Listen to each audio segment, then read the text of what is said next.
Bismillahirrahmanirrahim. Assalamualaikum warahmatullahi wabarakatuh. Bertemu lagi dengan saya, Ibu Nung Siti Rukaisi, dalam pelajaran Bahasa Indonesia untuk kelas 8. Ibu akan melanjutkan bahasan tentang teks eksplanasi yang sudah Ibu sampaikan pada pertemuan terdahulu. Sekarang tinggal melanjutkan pada menganalisis. Kalian sudah siap? Silahkan. Sebelum Ibu mulai, kalian bersiap-siap dulu. Fokus pada pelajaran Bahasa Indonesia. Baiklah anak-anakku, sekarang kita lanjutkan belajar tentang teks eksplanasi. Pada pertemuan terdahulu, kita belajar tentang ciri-ciri teks dengan bagaimana cara meringkas teks eksplanasi. Nah, yang berikutnya sekarang kita pelajari tentang menelaah.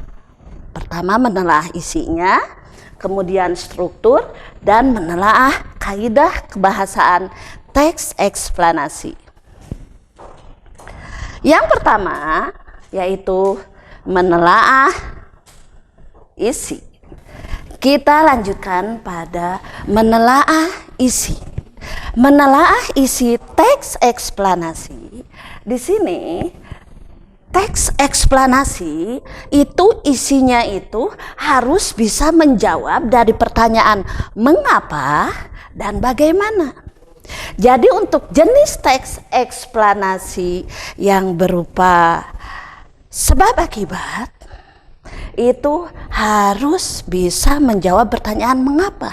Misalnya kita membuat teks eksplanasi tentang kejadian adanya tabrak lari misalnya. Mengapa terjadi tabrak lari? Atau bisa misal kita membuat teks eksplanasi tentang kebakaran yang terjadi di pasar Manak misalnya. Jelas kita harus bisa menjawab dari pertanyaan mengapa terjadi kebakaran tersebut. Nah, yang kedua, bahwa teks eksplanasi isinya itu harus bisa menjawab bagaimana. Nah, ini bila kita membuat teks eksplanasi yang berupa proses, semacam yang dulu waktu Ibu menjelaskan tentang terjadinya hujan. Itu kan proses. Nah, di sini ada bagaimana terjadinya hujan. Itu proses.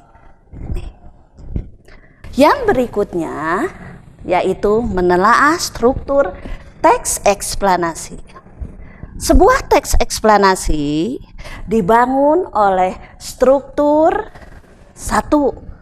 Ada pernyataan yang bersifat umum. Pernyataan yang bersifat umum. Contohnya tadi, apa yang bersifat umum? Ini pernyataan yang bersifat umum di sini, hujan adalah peristiwa turunnya air dari langit ke bumi. Tuh, yang bagian atasnya. Yang tadi kita bahas tentang gagasan utamanya itu yang ini.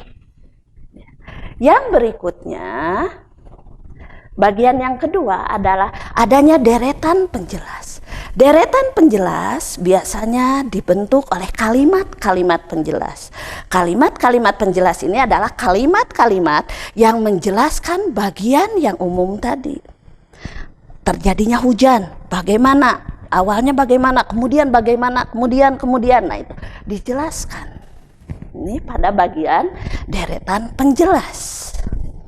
Yang ketiga, struktur dari teks eksplanasi itu adalah interpretasi atau ulasan, atau bisa kita kenal dengan simpulan. Nah, ini biasanya berada di akhir paragraf. Contohnya, setelah kita menjelaskan proses tentang hujan, dari awal sampai akhir, kemudian kita simpulkan. Jadi, hujan yang turun ke bumi itu melalui beberapa proses. Nah, ini kesimpulannya dari penjelasan yang tadi. Tuh. Nah, ini tentang menelaah struktur teks eksplanasi. Yang berikutnya adalah menelaah tentang kaidah kebahasaan yang terdapat dalam teks eksplanasi. Yang pertama yang dipelajari adalah adanya kata teknis atau istilah. Istilah tersebut adalah kata-kata khusus yang digunakan dalam bidang yang kita pelajari. Misalnya ketika kita mempelajari tentang hujan, itu ada hubungannya dengan gejala alam, berarti istilah yang digunakannya itu istilah yang ada hubungannya dengan gejala alam tersebut. Kalau kita bicara tentang kesehatan, istilah yang digunakan pasti istilah-istilah yang ada hubungannya dengan bidang kesehatan. Dalam contoh teks eksplanasi yang tadi tentang proses terjadinya hujan, kata teknisnya tersebut yaitu ada kata atau istilah evaporasi atau penguapan. Ada atmosfer, lapisan udara. Kemudian ada suhu, ada vertikal. Nah, itu masuk dalam kata teknis atau istilah. Yang berikutnya, kebahasaan yang kedua yang dipelajari dalam teks eksplanasi adalah kata benda jenis fenomena. Kata benda jenis fenomena ini kata benda yang berkaitan dengan wacana yang disajikan. Misalnya ketika kita bicara tentang proses terjadinya hujan, kata bendanya itu ada hujan, ada uap, ada awan, ada air, ada angin. Nah, itu yang contoh dari kata benda jenis fenomena. Kebahasaan yang ketiga yang dipelajari dalam teks eksplanasi adalah konjungsi kausalitas atau disebut juga hubungan sebab akibat. Nah, ini digunakan atau ada pada teks eksplanasi yang menceritakan tentang suatu kejadian. Menceritakan tentang suatu kejadian atau suatu peristiwa. Misalnya ketika ada peristiwa banjir bandang di Sukabumi. Nah, diceritakan dari awal sampai akhir. Nah, di sini ada sebabnya apa yang mengakibatkan apa. Misal banjir bandang Sukabumi itu disebabkan oleh apa? Nah, di sini diceritakan dalam konjungsi kausalitas atau sebab akibat. Yang berikutnya, kebahasaan yang keempat yang dipelajari dalam teks eksplanasi adalah konjungsi kronologis atau konjungsi yang ada hubungannya dengan urutan waktu. Urutan waktu misalnya dalam sebuah proses. Tentu saja ketika proses terjadinya sesuatu, proses pembuatan sesuatu, waktunya itu harus disusun, harus berurutan. Dari satu, kedua, ketiga, dan seterusnya. Tidak bisa loncat-loncat. Misal seperti dalam wacana tadi. Awalnya, kemudian, lalu, dan pada akhirnya. Itu menunjukkan pada konjungsi kronologis atau susunan waktu, hubungan waktu. Nah, itu tentang kebahasaan, kaidah kebahasaan. Yang berikutnya, dalam teks eksplanasi itu yang terakhir adalah kalian harus bisa menulis. Nah, sampai ke belajar menelaah saja. Kalian sudah paham kan? Tentu saja harus sampai paham betul. Mengapa? Karena kesananya kalian harus praktek membuat sendiri. Membuat teks eksplanasi sendiri. Ibu percaya kalian selalu semangat untuk tetap bisa. Semangat belajar untuk tetap bisa Nah, di antaranya bisa menulis teks eksplanasi.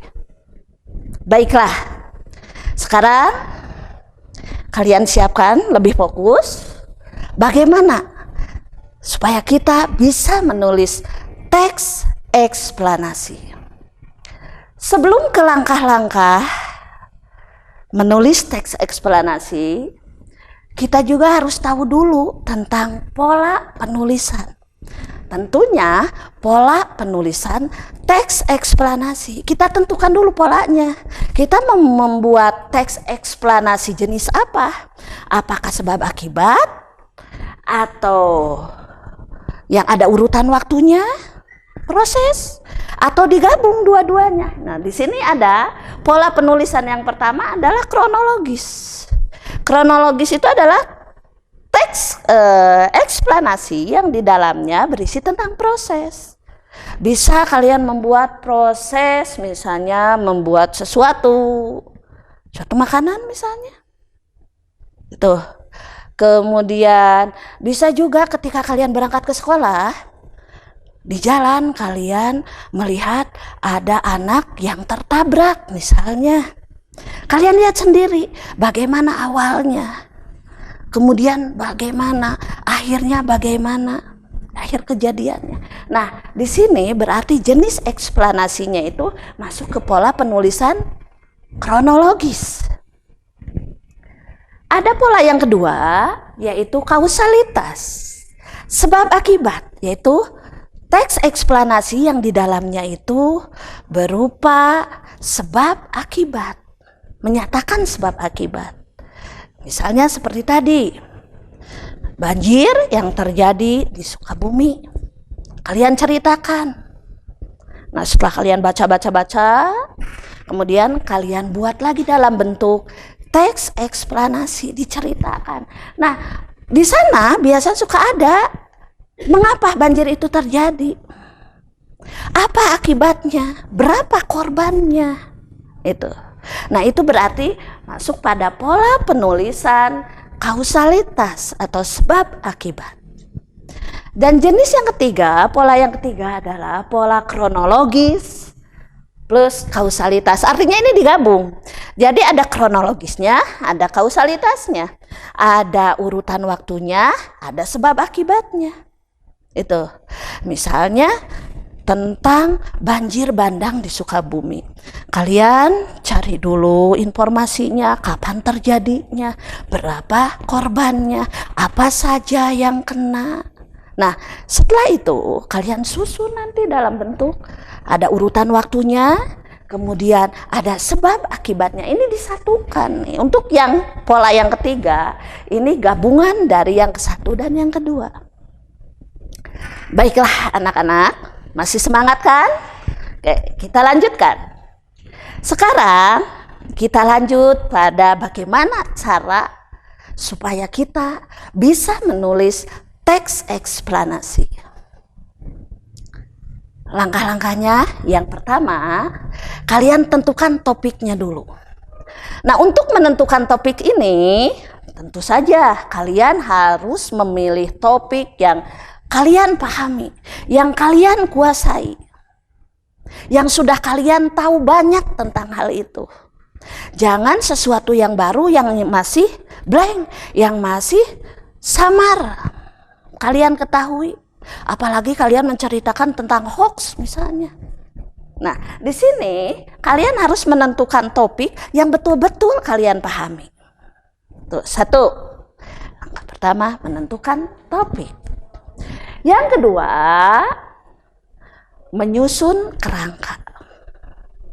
Nah, untuk menyusun kerangkanya, kalian tentukan, misalnya tadi sudah topik, kemudian susunan. Nah, ini untuk kerangkanya misalnya tentang longsor. Nah, ini topiknya tentang longsor. Kemudian kerangka yang ditentukannya. Longsor, pengertiannya ya. Tapi untuk rangkanya kalian cukup pengertiannya. Kemudian penyebab terjadinya longsor dan pencegahan terjadinya longsor. Ini kalian tentukan dulu. Kerangka itu semacam pola. Kalau kalian mau buat baju supaya tidak kebesaran atau tidak kekecilan, supaya ukurannya pas, tentunya kalian harus buat pola. Pola itu adalah kerangka. Mana bagian atasnya, mana bagian tengahnya, mana bagian akhirnya. Itu. Nah, yang berikutnya mengumpulkan bahan. Nah, mengumpulkan bahan ini sangat penting. Mengapa? Karena kalian perlu sumber-sumber yang kebenarannya tidak diragukan lagi. Nah, untuk mengumpulkan bahan ini bisa kalian peroleh dari sumbernya itu dari membaca. Tentunya kalian harus membaca bacaan yang kebenarannya bisa dibuktikan, yang terjamin kebenarannya. Berarti membaca dari media yang benar-benar bisa mempertanggungjawabkan kebenaran. Bisa juga kalian menonton misalnya dari tayangan televisi, dari internet, dari YouTube. Asal sumbernya harus bisa dipertanggungjawabkan. Yang berikutnya, bisa juga kita menggunakan sumbernya yang secara langsung. Kita wawancara langsung orang-orang yang berhubungan atau yang berkompeten dalam bidang tersebut. Misalnya kita wawancarai para ahli narasumbernya. Atau bisa juga kita wawancarai saksi hidup, saksi mata yang mengalaminya langsung. Nah itu. Nah, berarti kalian harus mengumpulkan bahan dari yang betul-betul bisa dipertanggungjawabkan. Langkah yang berikutnya, setelah kita memiliki tadi gagasan utamanya, kemudian bagian-bagian pentingnya dibuat dalam kerangka, kemudian kalian tinggal mengembangkan kerangka tersebut. Nah, kembangkan dengan bahasa sendiri, boleh, bebas, silahkan. Ya, selama ini bisa dipahami oleh pembaca, silahkan kalian kembangkan dengan bahasa sendiri. Ya. Nah, setelah yang langkah keempat ini, barulah hasil akhirnya kalian akan memiliki sebuah tulisan yang luar biasa, hasil karya kalian sendiri. Membanggakan sekali, bukan? Ini bukan proses yang mudah bisa menghasilkan karya tulis. Ini perlu persiapan, perlu latihan. Nah, setelah kalian melakukan ini, insya Allah bisa. Insya Allah bisa. Nah, sebagai contoh, misalnya yang tadi itu, kita sudah menentukan topik, kemudian kerangkanya sudah ditentukan, lalu kalian, nah, kumpulkan bahan misalnya dari membaca tadi, menonton, atau mewawancarai sumber, dan terakhirnya silahkan kembangkan dengan bahasa sendiri. Misal dari ini, jadilah wacana, misalnya topiknya longsor, kerangkanya itu pengertian, penyebab, dan pencegahan. Jadilah wacana ini atau teks eksplanasi ini. Longsor atau sering disebut gerakan tanah adalah satu peristiwa geologi yang terjadi karena pergerakan massa batuan atau tanah. Secara umum, kejadian longsor disebabkan oleh dua faktor, yaitu faktor pendorong dan faktor pemicu. Nah, pernyataan-pernyataan ini kita dapat dari referensinya, dari sumber, gitu kan? Nah, berikutnya, faktor pendorongnya adalah faktor-faktor yang mempengaruhi kondisi material sendiri, sedangkan faktor pemicu adalah faktor yang menyebabkan bergeraknya materi tersebut, material tersebut. Ini juga sama dari sumber. Nah, kemudian penyebabnya yang lain adalah gravitasi yang mempengaruhi suatu lereng yang curam, erosi, atau lereng dari bebatuan dan tanah yang diperlemah melalui saturnasi yang diakibatkan oleh terjadinya hujan yang lebat. Ada banyak hal yang bisa dilakukan. Kemudian dari mencegah ya, ada banyak hal yang bisa dilakukan untuk mencegah tanah longsor. Seperti tidak membuat kolam atau sawah di atas lereng. Nah, ini dari sini ya. Kemudian tidak mendirikan rumah di bawah tebing. Nah, Kemudian jangan menebang pohon di sekitar lereng. Ada.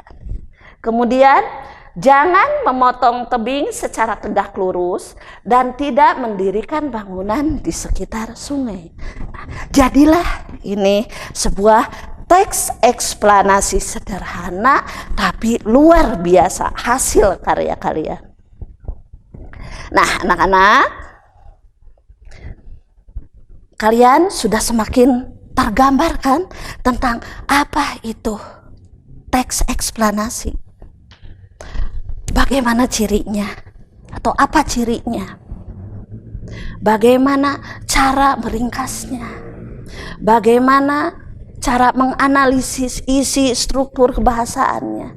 Dan bagaimana terakhir, bagaimana cara membuat atau menulis teks eksplanasi tersebut? Mudah kan? Mudah-mudahan kalian paham dan mau berusaha berlatih membuat teks eksplanasi. Itu saja yang bisa Ibu sampaikan tentang teks eksplanasi. Semoga apa yang Ibu sampaikan pada kalian itu bisa dipahami. Ibu ingatkan sebelum menutup pertemuan ini, ingat tetap pakai masker, kemudian cuci tangan dan jaga jarak. Semoga Allah melindungi kita semua, terutama dari penyakit yang ada di masa pandemi ini. Insya Allah kita semua baik-baik saja.